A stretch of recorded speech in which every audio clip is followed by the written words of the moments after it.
Right, welcome back to another video. We got, when did Britain and America stop hating each other? It would be an understatement to say that Britain and the USA's relationship got off to a rocky start. In 1812, Britain and America were at war, but just over a century Oh man, they was always at war, wasn't they? Shoulder in World War I. Which obviously raises the question, when did Britain and America become allies? There had to be a point where both went from actively disliking each other to working alongside each other. Now, before continuing, it's important to note that even in the immediate aftermath of independence, America and Britain still had strong economic ties. This isn't to say that things were always great between the two, and there were some pretty major conflicts of interest in the years after the War of 1812 finished. Right. The first, and perhaps the most obvious, was the Monroe Doctrine, established in 1823. This was where the United States, by threat of military intervention, declared an end to any new European colonial adventures in the Americas. And for Britain, this was potentially a problem because it had economic interests in South America. In reality, though, it wasn't too much of a problem at all, because in 1833 it landed a force on the Falkland Islands and America did nothing. In 1842, the US did warn Britain against interference in Hawaii, which Britain did heed because America's international power was certainly growing. And it was this fact that America was a rapidly growing great... Alright, so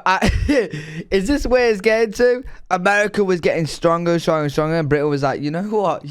Let's not start any more beef with America. They're becoming strong. Let's be friends. Bro, I'm talking about this, right? But I've seen many videos on like the American and Canadian border. Look how fucking straight it is here. What the fuck? It don't look...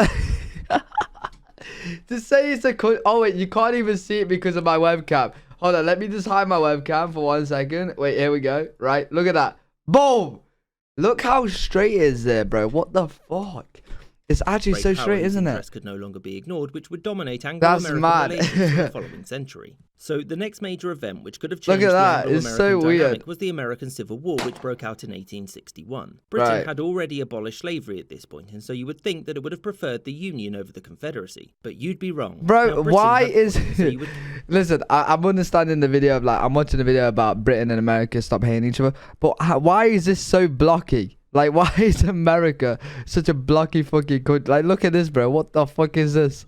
Think that it would have preferred the Union over the Confederacy. Someone's erased the country. Now, Britain had no great affection for the Confederacy in its slaveholding practices. Its preferential treatment was purely economic, mostly due to cotton imports. Britain did consider formally recognising the Confederacy, and Anglo-American relations were severely harmed by what's called the Trent Affair. This was where the US government seized a ship with Confederate diplomats headed for Britain, which to Britain looked like the USA telling it who it could and could not speak to. In the end, cooler heads prevailed and Britain didn't get involved, although it did construct a very powerful warship, the CSS Alabama, for the Confederacy, and after the Civil War was over, Britain paid compensation to the United States. Whilst only 50 years away from World War I, Britain and America still didn't really care much for each other. So what changed this? Well, relations actually started to improve during Britain's border dispute with Venezuela in 1895. This developed into somewhat of a crisis, and the US intervened and arbitrated, siding mostly with Britain. For Britain, America had conducted itself in a well-mannered fashion and given Britain most of what it had wanted. And for America, by accepting American arbitration, Britain had yielded its right to influence South America. The other reason for Anglo-American rapprochement was simple: converging interests. America had emerged from its Civil War a more centralised industrial power, and after its defeat of Spain in 1898, it possessed a global empire too. And for Britain, things were rapidly changing as well. Its empire and global position was being threatened by Russia and the newly formed Germany. Britain had long practiced a policy of... Britain is, like, to say that Britain, right,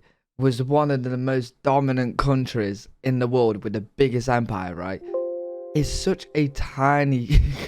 like, when you compare it to all these other power countries, it's so small. To the European powers, but since they too were industrialising, this had the potential to threaten Britain's position. Thus, her most natural ally seemed to be the United States, since it was half a world away and had its own sphere of influence, plus they spoke the same language and shared many values. It was at the turn of the 20th century under President Theodore Roosevelt that America and Britain really started to become friends, particularly with respect to one foreign policy stance. They didn't like Germany. This agreement allowed for Britain to move its fleet away from its Caribbean colonies, back to Britain to defend itself from Germany, while security in the Caribbean would fall to the US. After the First World War broke out, Germany's actions, such as U-boat attacks on American shipping and the Zimmermann telegram, combined with the fact that if Britain and France lost the war, they wouldn't be able to pay their American loans back, assured US intervention on their side. And from that point onwards, both the US and UK were largely in the same camps, barring a couple of mishaps here and there. I hope you enjoyed this episode. So there we go. They was becoming friends before, but Germany really encouraged the best friendship between Britain and America. Now look at us. Now powerful allies. But really good video. Really interested to watch. Glad we are friends with America now, since they are so fucking powerful, right? Hopefully they got our backs. But yeah, really enjoyed that video, and hopefully you guys did as well. If you did, make sure you do leave a thumbs up, and I'll see you guys in the next video.